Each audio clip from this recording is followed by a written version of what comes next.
Veo conectados a Jessica Mora, Pedro Sánchez, Ana Blanco, Jacqueline Lloves, Nadia, Yosmar, Franci Velasco. Muy bien. Bueno, vamos a continuar con el último encuentro que vamos a tener de la Cátedra de Derecho Procesal Penal. Encuentro con el cual vamos a cerrar esta materia. Procuré tener 2 encuentros por unidades, por cada unidad, a fin de poder darle la atención adecuada a los participantes a través del encuentro sincrónico del alumno docente, docente alumno. Y creo que ha sido muy positivo. Mañana presentan la evaluación de la unidad 3. Va a estar disponible desde las 12:01 de la madrugada hasta las 23:59. Tiempo de la evaluación es 1 hora, un solo intento y no van a tener la respuesta de correcta o incorrecta al momento de presentar. Yo quiero pedirles antes de la prueba que presentemos con la mayor sensatez y honestidad posible. Se los pido encarecidamente y ustedes saben exactamente a lo que yo me refiero. Entonces no voy a entrar en detalles por aquí ahorita. Vamos a hablar hoy de los procedimientos especiales previstos en el Código Orgánico Procesal Penal. Bueno, el Código Orgánico Procesal Penal prevé en su libro tercero un conjunto de procedimientos especiales. Podríamos referir en este caso 8 procedimientos especiales que están dispuestos en el libro tercero del Código Orgánico Procesal Penal. El primero de ellos es el procedimiento para el juzgamiento de los delitos menos graves, y se trata de un procedimiento previsto en el Código que entró en vigencia en junio del año 2012 y que no estaba disponible o previsto en el Código Orgánico Procesal Penal, que está ya derogado y recae exactamente sobre los hechos punibles del tipo delictual, especialmente en el caso de los hechos punibles o del juzgamiento de los delitos menos graves que no tengan penas superiores a los 8 años de privación de libertad. En este tipo de procedimientos nosotros debemos también referir que esa disposición exactamente del artículo 356, si mal no recuerdo, del Código Orgánico Procesal Penal, prevé, o mejor dicho, el artículo 354, referido a los delitos menos graves, prevé que a los efectos de este procedimiento se entiende por delitos menos graves los delitos de acción pública previstos en la ley, cuyas penas en su límite máximo no excedan de 8 años de privación de libertad. Pero hay unos delitos que salen de la esfera de delitos menos graves, más allá de que puedan tener inclusive una pena por debajo de los 8 años, y están en el en el último aparte de ese artículo 356. Y aquí nos referimos al homicidio intencional, violación, delitos que atenten contra la libertad, la integridad e indemnidad sexual de niños, niñas y adolescentes, secuestro, corrupción, delitos contra el patrimonio público y la administración de justicia, tráfico de drogas de mayor cuantía, legitimación de capitales contra el sistema financiero y delitos conexos, delitos con multiplicidad de víctimas, delincuencia organizada, violaciones a los derechos humanos, los delitos de lesa humanidad, delitos contra la independencia y seguridad de la nación y los crímenes de guerra. Yo voy a fijarme en un punto aquí importante de esas circunstancias delictivas en las que no procede la aplicación del procedimiento especial para el juzgamiento de delito menos grave. Y me voy a referir, por ejemplo, en el caso de los delitos con multiplicidad de víctimas. Pudiésemos tener un caso donde ocurra un hecho culposo.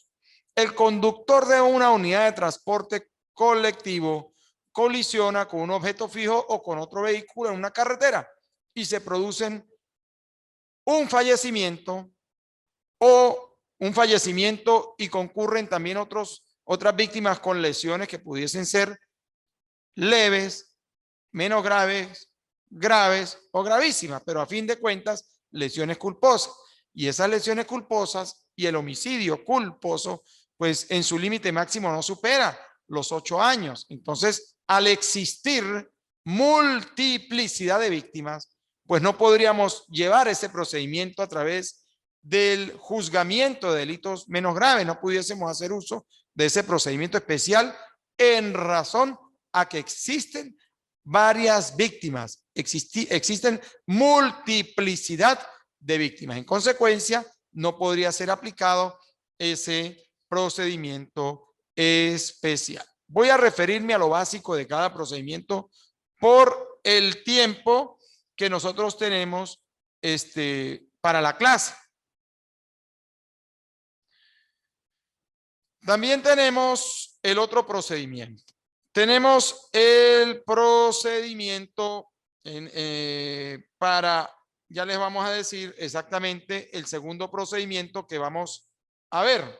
Vamos a tratar el tema del Código del Procedimiento Abreviado. Tiene que ubicarse en el artículo 372 del Código Orgánico Procesal Penal. Entonces, por favor, si alguien lo tiene a la mano y me colabora con la lectura, se lo agradezco. 372. ¿Quién me puede colaborar con la lectura? ¿Me escucha, profe? Buenas tardes. Sí, lo escucho perfectamente. Bueno, vamos a ver. Artículo 372. Sí. El Ministerio Público podrá proponer la aplicación del procedimiento abreviado previsto en este título cuando se trate de delitos flagrantes, cualquiera que sea la pena asignada al delito. Continúe, por favor. Flagrancia y procedimiento para la presentación del aprendido o aprendida. Artículo 373. El aprensor o aprensora. No, paremos allí, por favor. Ubiquémonos en el 372. Fíjese lo que usted leyó hace rato. El Ministerio Público podrá proponer la aplicación del procedimiento abreviado previsto en este título cuando se trate de delitos flagrantes, cualquiera que sea la pena asignada al delito. Es decir, ocurre única y exclusivamente la posibilidad del procedimiento abreviado en delitos flagrantes, cuando la persona ha sido sorprendida en la ejecución del hecho punible. Es aprendida por la comisión policial y si el fiscal encuentra que el funcionario ha cumplido con todas las diligencias urgentes y necesarias que ya hemos comentado del artículo 266 del Código Orgánico Procesal Penal y acredita el delito de manera ejemplarizante, es decir, en el caso de un robo tenemos la denuncia de la víctima, la entrevista de los testigos, el hallazgo del teléfono celular que le robó a la víctima, el arma de fuego con la que fue la que utilizó el sujeto activo del delito para amenazar y despojar del teléfono a la víctima. Si tenemos todo suficientemente acreditado en ese marco de la diligencia urgente y necesaria y el fiscal considera que es innecesario irnos a una etapa de investigación, bien pudiese el fiscal al momento de hacer la presentación física del detenido ante el juez de control pedir la aplicación del procedimiento abreviado y pasamos desde la audiencia de calificación de flagrancia directamente a la fase de juicio oral y público. Es decir, allí se suprime la fase preparatoria y la fase intermedia y por eso es el procedimiento abreviado. Vamos a continuar paseándonos por cada uno de los procedimientos a modo de resumen. Nos ubicamos luego en otro procedimiento, que es el procedimiento por admisión de los hechos. Ese procedimiento está en el artículo 375 del Código Orgánico Procesal Penal. Por favor, señorita Joves, proceda a dar lectura. Dice, del procedimiento por admisión de los hechos, artículo 375. El procedimiento por admisión de los hechos tendrá lugar desde la audiencia preliminar una vez admitida la acusación, hasta antes de la recepción de pruebas. El juez o jueza deberá informar al acusado o acusada respecto al procedimiento por admisión de los hechos, concediéndole la palabra. El acusado o acusada podrá solicitar la aplicación del presente procedimiento, para lo cual admitirá los hechos objeto del proceso en su totalidad y solicitará al tribunal la imposición inmediata de la pena respectiva. En estos casos, el juez o jueza podrá rebajar la pena aplicable al delito desde 1/3 a la mitad de la pena que haya debido imponerse, pudiendo cambiar la calificación jurídica del delito, atendidas todas las circunstancias, tomando en consideración el bien jurídico afectado y el daño social causado y motivando adecuadamente la pena impuesta. Si se trata de delitos en los cuales haya habido violencia contra las personas cuya pena exceda de 8 años en su límite máximo, y en los casos de delitos de homicidio intencional, violación, delitos que atenten contra la libertad, integridad e indemnidad sexual de niños, niñas y adolescentes, secuestro, delito de corrupción, delitos que causen grave daño al patrimonio público y la administración pública, tráfico de drogas de mayor cuantía, legitimación de capitales contra el sistema financiero y delitos conexos, delitos con multiplicidad de víctimas, delincuencia organizada, violaciones graves a los derechos humanos, lesa humanidad, delitos graves contra la independencia y seguridad de la nación y crímenes de Muy guerra. bien, fíjese. El juez o jueza solo podrá rebajar hasta 1/3 de la pena aplicable. Sí, ya es el tema de la rebaja. Pero ¿qué es lo importante de este artículo? Gracias, Jacqueline. Mire, ¿qué es lo importante de este artículo?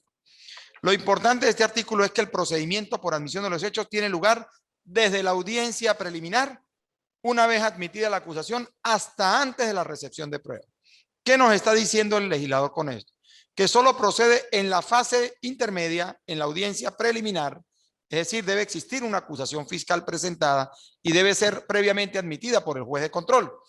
Inclusive si el acusado, el imputado ya acusado, no quiere admitir hechos en esa audiencia preliminar, bien podría hacerlo durante el juicio, antes de la apertura, antes de la recepción de las pruebas, es decir, antes de que se abra pues el recibimiento de las pruebas testimoniales en el desarrollo del juicio. Entonces, es importante tener muy presente eso a nivel del proceso penal. Hemos visto brevemente 3: el procedimiento por admisión de los hechos, el procedimiento abreviado y el procedimiento especial para el juzgamiento de los delitos menos graves. Seguimos avanzando brevemente para hablar ahora del delito del procedimiento en los juicios contra el presidente de la República y otros altos funcionarios del Estado. Ese procedimiento está dispuesto en el Código Orgánico Procesal Penal entre los artículos 376 al 381. Esa es la regulación normativa. ¿Y a quién corresponde? Dice el 376. Corresponde al Tribunal Supremo de Justicia declarar si hay o no mérito para el enjuiciamiento del presidente de la República o quien haga sus veces, y de los altos funcionarios del Estado previa querella de la fiscal o del fiscal general de la República. Ahora, nosotros podemos aquí encontrar también quiénes son altos funcionarios de acuerdo al Código Orgánico Procesal Penal. Tengan muy presente eso. Están fijados en el artículo 381. Tengan en cuenta eso. Cuando yo digo tengan muy presente ese artículo 381, es porque seguramente será o podrá ser objeto de examen a los efectos de la unidad 4. Entramos luego con el procedimiento de extradición. El procedimiento de extradición. Nosotros tenemos la extradición activa y la extradición pasiva. El procedimiento de extradición activa activa está en el 383 y la pasiva está en el 386. Nosotros no podemos perder de vista el hecho de que Venezuela no extradita a sus connacionales.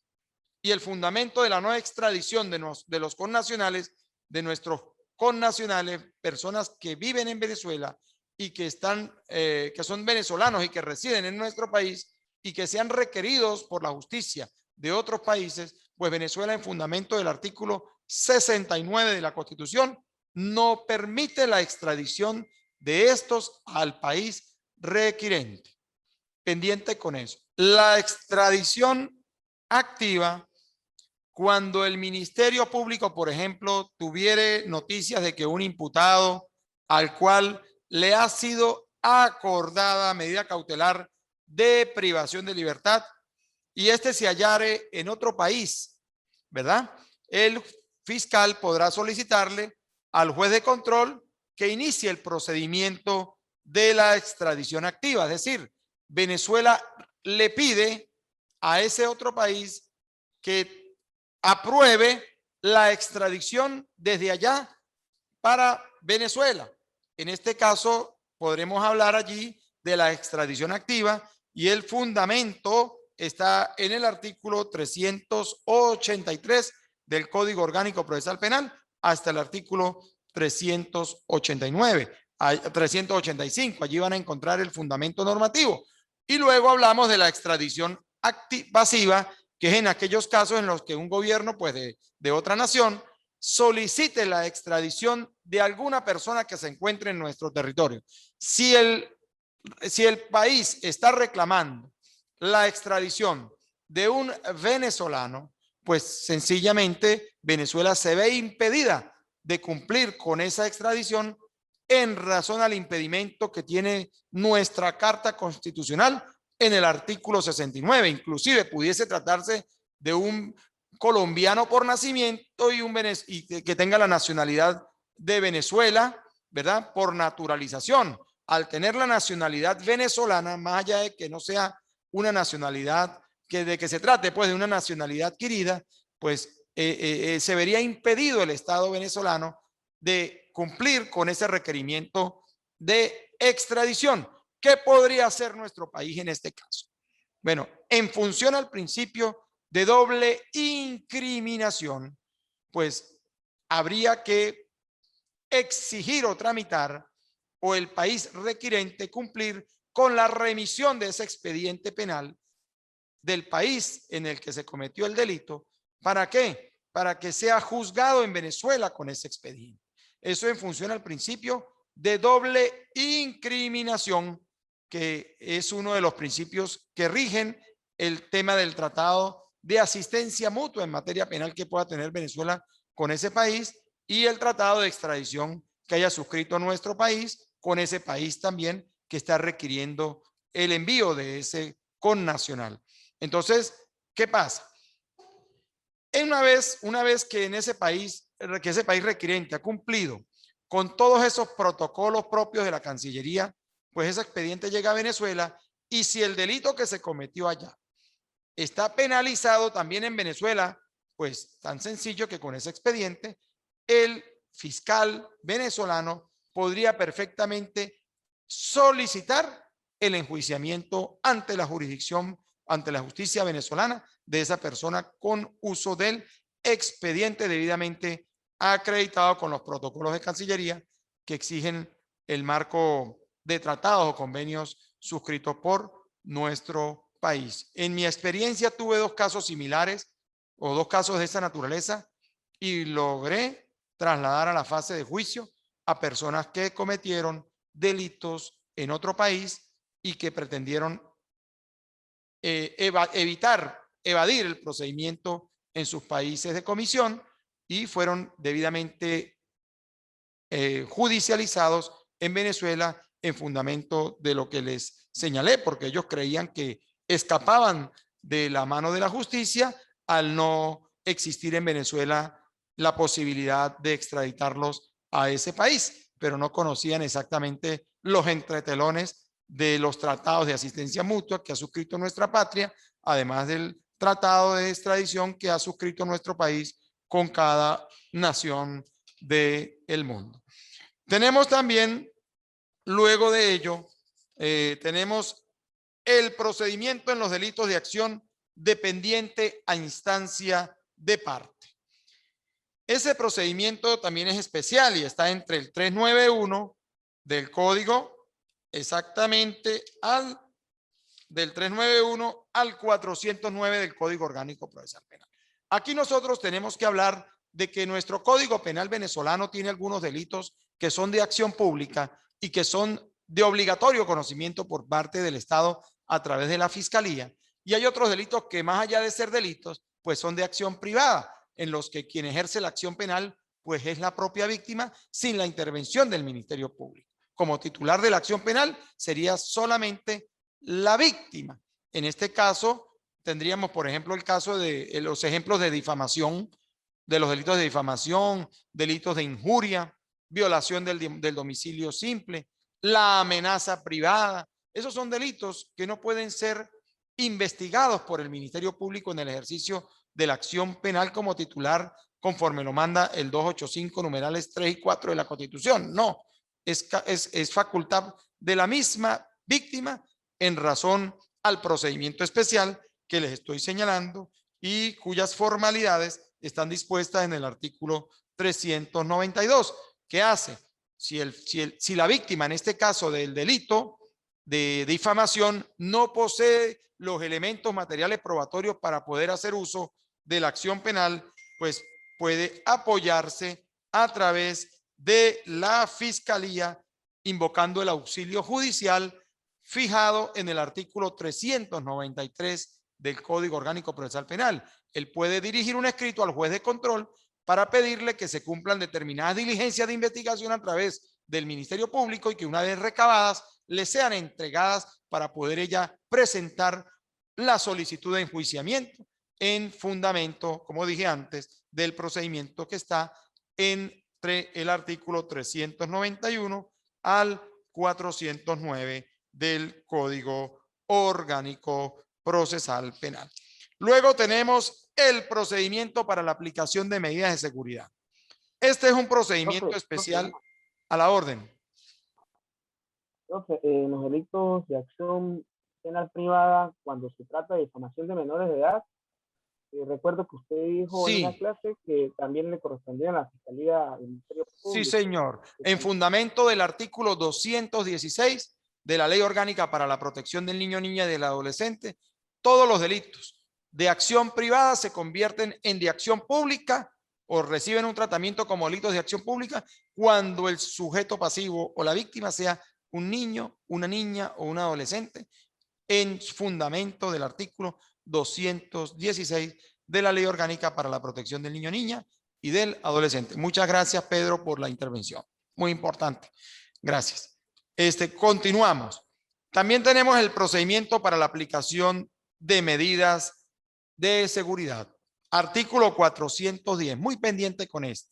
Cuando el Ministerio Público, en razón de la inimputabilidad de una persona, estime que solo corresponde aplicar una medida de seguridad, requerirá la aplicación de este procedimiento y la solicitud contendrá en lo pertinente los requisitos de la acusación. Tenemos casos de personas con incapacidad mental parcial o temporal.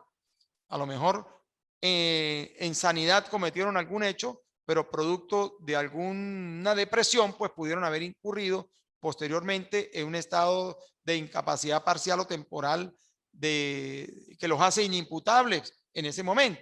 Bueno, como no pueden ser acusados, pues sí se le debe tramitar una medida de seguridad que debe cumplir con los requisitos, si se quiere, del 308 del Código Orgánico Procesal Penal, que corresponde a los requisitos del escrito de acusación, pero lejos de solicitar una sanción penal, se le solicita el tratamiento correspondiente para poder lograr su recuperación. Ese procedimiento está allí dispuesto del 410 al 412. También tenemos el procedimiento para la reparación del daño y la indemnización de perjuicio. En jurisdicción penal se puede intentar la acción civil también. Procede cuando exista una sentencia condenatoria definitivamente firme. Si un juez de control condena a un acusado porque él decide hacer uso del procedimiento especial por admisión de los hechos y sale condenado y pasa el tiempo para ejercer el recurso y el acusado ya condenado no hace uso del recurso de apelación contra esa decisión y adquiere firmeza la decisión, pues perfectamente puede inclusive de ocurrir no aquí, sino también en la fase de juicio, cuando es condenada y pasa el tiempo para recurrir y la decisión ya está definitivamente firme, perfectamente puede la víctima intentar la acción civil ante el mismo tribunal penal que dictó la condena. Y es lo que yo recomiendo en estos casos para que no se vayan a la jurisdicción civil, que es más tardía y es más burocrática. En consecuencia, este mecanismo está previsto entre el artículo 413 al artículo 422. Bueno, luego nosotros tenemos también tenemos que hablar nosotros del procedimiento para el juzgamiento de las faltas penales. Los hechos punibles se dividen o se clasifican o se fijan en nuestro Código Penal en delitos y faltas. El libro segundo habla de los delitos y el libro tercero del Código Penal, no orgánico procesal penal, sino el Código Penal fija las faltas penales. Y como lo dije antes en las clases anteriores, por faltas penales pues no puede ir ninguna persona detenida, toda vez que nuestro Código Orgánico Procesal Penal solo habilita la detención para quienes cometan delitos flagrantes y no faltas flagrantes. Entonces recordemos que los hechos punibles son delitos y faltas. Y las faltas tienen un procedimiento especial que no está previsto en este Código Orgánico Procesal Penal, sino en el Código Orgánico Procesal Penal derogado, y es importante allí que ustedes se ubiquen en la disposición transitoria primera del código que está al final del código, que dice que hasta tanto se dicte la ley que regula el procedimiento relativo a las faltas, se continuará aplicando lo previsto en el código anterior. Y el código anterior prevé ese procedimiento en el artículo 382 y siguientes. Allí, ¿qué hace el fiscal? El fiscal, una vez que ha tenido conocimiento del hecho punible tipo falta, recaba los elementos de convicción y presenta una solicitud de enjuiciamiento ante el tribunal de juicio, no ante el tribunal de control. Se trata de un procedimiento especial que exige que la solicitud de enjuiciamiento debe cumplir con unos requisitos propios de la acusación penal y requerirlo, presentarlo ante el tribunal de juicio a fin de que se convoque posteriormente la audiencia de debate oral. Yo tengo mis reservas con este tipo de procedimiento porque yo podría pensar, fíjese, como no ha existido detención de persona, pues está permitiéndole el legislador al fiscal que solicite el enjuiciamiento de alguien que no ha tenido una imputación previa. Entonces la imputación se va a venir cumpliendo en la etapa de juicio.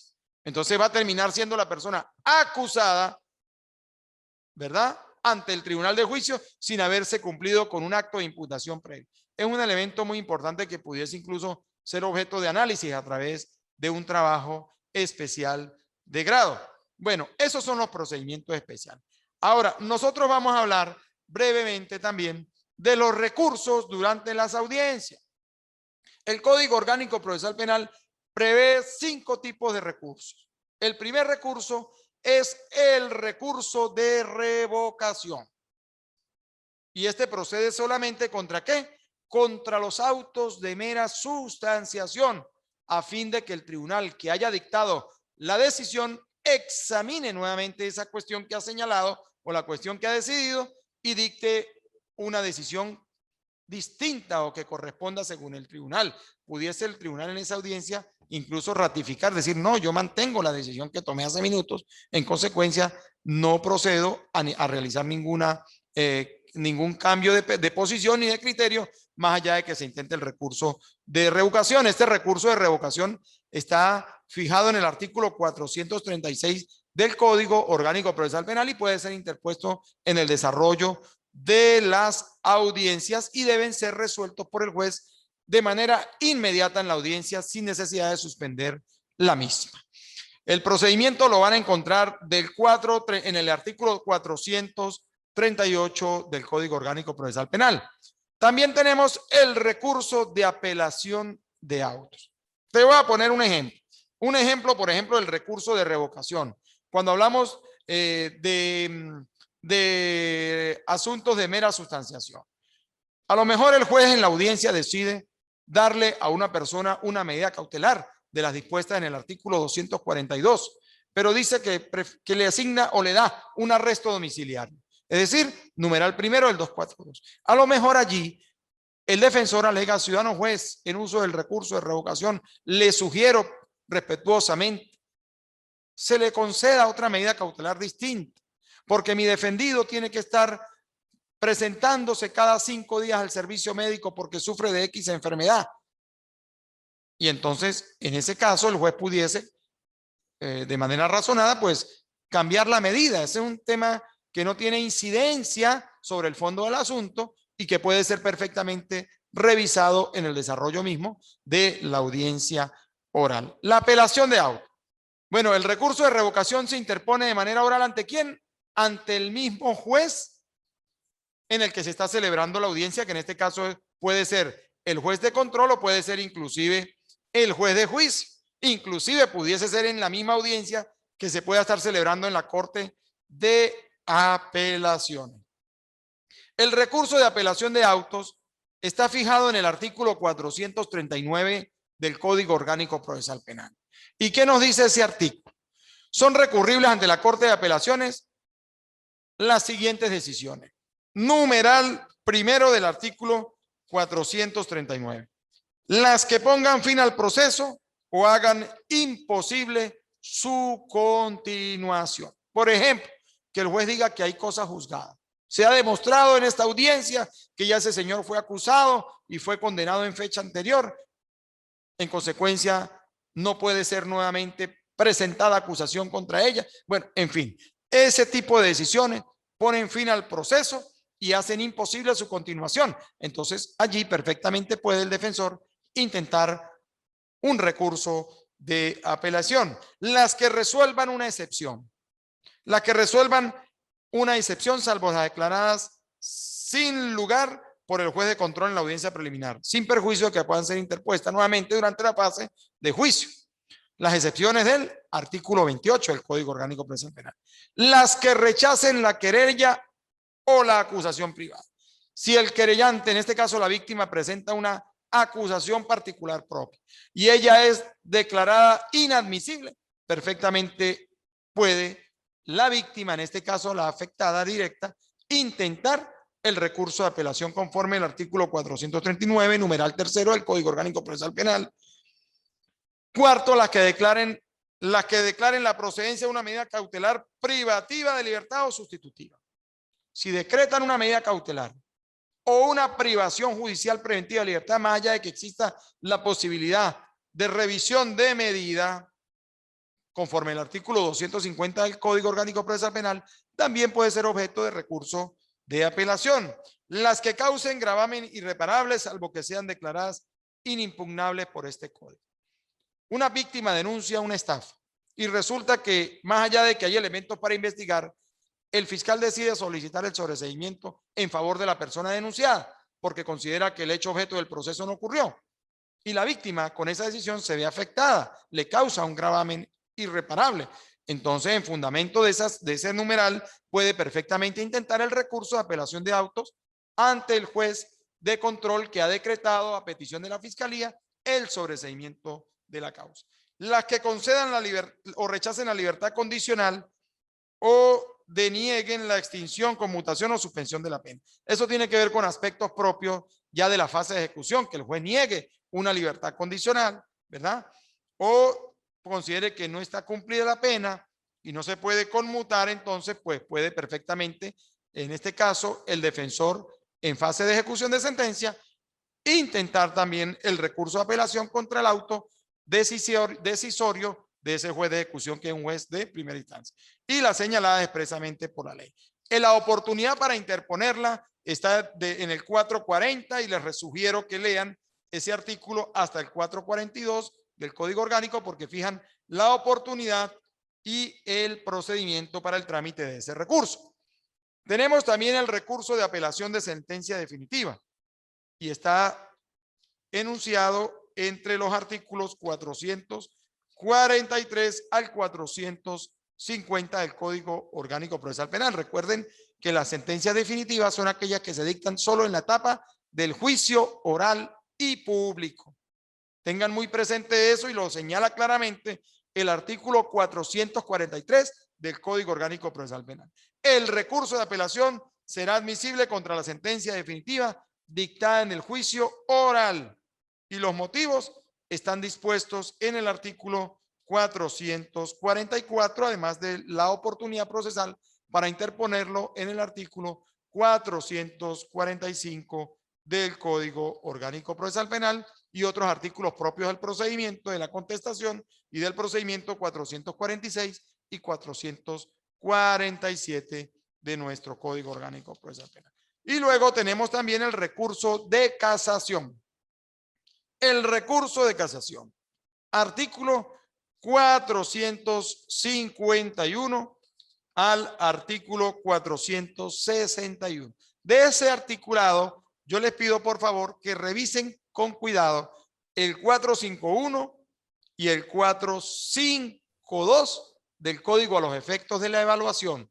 451 y 452. El 451 nos fija, el 451 nos establece aquí que el recurso de casación solo podrá ser interpuesto en contra de las sentencias que dicten las cortes de apelaciones, ¿verdad? En las que resuelven algún asunto propio que ha sido apelado, algún asunto que ha sido fijado a través de un recurso de apelación y que esa decisión de la corte pues no implique la ordenación o realización nuevamente del juicio oral. Entonces, el fundamento lo encontramos en el artículo 451. Les insisto, pendiente con ese recurso en lo que corresponda al 451 y 452 del Código Orgánico Procesal Penal. Y por último, nosotros tenemos también el recurso de revisión. El recurso de revisión. Artículo 462 del Código al artículo 469 del Código. Bueno, la revisión procede ¿cuándo? La revisión procede siempre contra la sentencia firme en todo tiempo y únicamente en favor del imputado en los casos que de seguida voy a señalar y que están debidamente especificados en el artículo 462, numeral primero al numeral sexto. Entonces, por favor, si Ana Blanco me puede apoyar con la lectura del numeral primero. Cuando en virtud de sentencias contradictorias estén sufriendo condena dos o más personas por un mismo delito que no pudo ser cometido más que por una sola. ¿Continúo? Sí, sigan. Numeral primero. Cuando en virtud de sentencias contradictorias estén sufriendo condenas dos o más personas por un mismo delito. Bueno, dos o más personas que no pudo ser cometido más que por una sola. Por ejemplo, el delito de porte ilícito de arma de fuego. Es un delito por su propia naturaleza individual. No pudiésemos tener a dos personas acusadas por porte ilícito de arma de fuego en un procedimiento en el que hayan detenido a dos personas y de las cuales una tenía el arma en su poder. En consecuencia, si vamos a imputar el delito de porte ilícito en razón a la naturaleza individual del mismo punible, ¿verdad? No puede serle atribuido al acompañante. Ese es un delito individual. Ese es el ejemplo de ese. Ajá. Segundo, por favor. Cuando la sentencia dio por probado el homicidio de una persona cuya existencia posterior a la época de su presunta muerte resulte demostrada plenamente.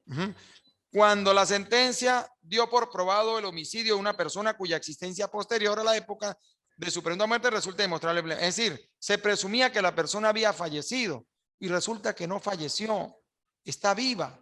Es decir, que el fallecido es otro distinto a la persona que se le ha imputado O sea, se le ha señalado autor de un homicidio en perjuicio de X persona y resulta que esa persona está viva. En consecuencia, una vez que se logra demostrar eso, pues esa sentencia condenatoria puede ser objeto de revisión por cuanto el delito no se ha cometido. Simplemente se trató de un cadáver que no correspondía al de la persona y que seguramente el motivo del fallecimiento o la causa de la muerte no le resulta imputable a la persona que ha sido acusada como autora de ese hecho. Tercero. Cuando la prueba en que se basó la condena resulta falsa. Bueno, una prueba falsa. Un documento público que luego se demuestra que jamás existió en la notaría de la cual fue sacado supuestamente o demostrada su compra o venta del objeto propio de la investigación o del proceso penal. Entonces, o se logra demostrar que el testimonio de una persona fue a base del soborno o de la mala fe. Entonces, si eso se logra demostrar a través inclusive de una propia fe de juramento, que el testigo vaya ante una autoridad que da fe pública y dice, mire, yo lo que declaré en fecha tal ante el juez tal es falso.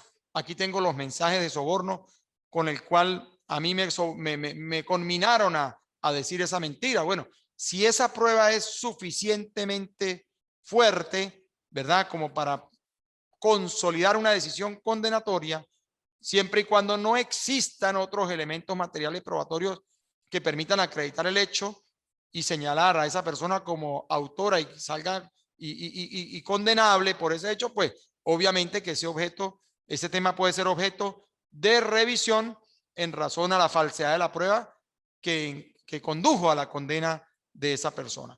El numeral cuarto.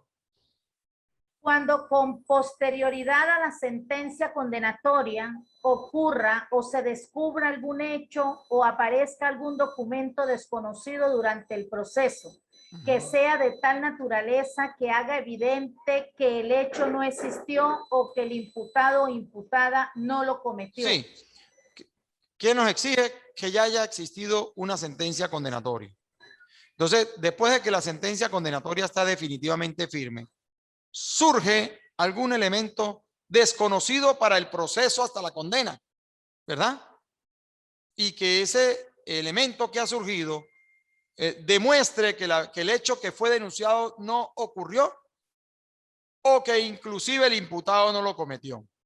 Entonces, ese es un tema muy subjetivo que habría que adecuar a hay varios tipos de ejemplos que se pueden fijar allí. Sin embargo, por razones de tiempo no nos podemos estacionar allí. Por favor, debemos continuar porque estamos próximos a cerrar el encuentro.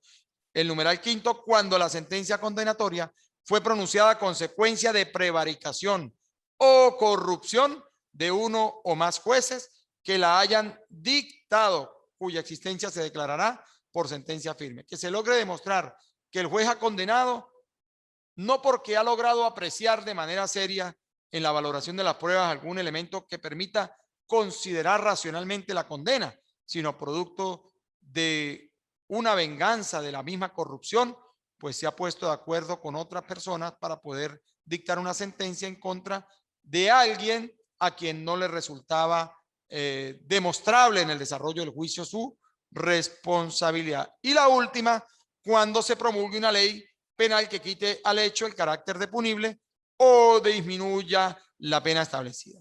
Por ejemplo, el Código Penal venezolano fijaba en correspondencia con la ley no la ley del desarme, la ley anterior al desarme, la ley de armas y explosivos. El Código Penal con la ley de armas y explosivas permitía imputar el delito de tenencia ilícita de arma blanca. Cuando entró en vigencia la ley para el desarme, control de armas y municiones, pues ese delito desapareció de la ley. En consecuencia, el Código Penal antes refería a la ley de armas y explosivos. Sin embargo, la nueva ley para el desarme, control de armas y municiones, que derogó la ley de armas y explosivos en algunos artículos, pues no contempla la posibilidad del porte o detentación ilícita de arma blanca. Igual ocurre con la ley de Indepavis. La ley de Indepavis preveía un delito, la ley de Indepavis, preveía un delito que hoy día no está vigente en la ley, en la ley esta que tiene que ver con la ley sobre el acceso de las personas a los bienes y servicios, la nueva ley que está vigente ahorita, que sustituyó al INDEPAVI. Entonces, es importante tener muy presente ello. Ello tiene que ver con la vigencia y validez temporal de la ley penal. Bueno, hemos llegado, perdón, la ley orgánica de precios justos.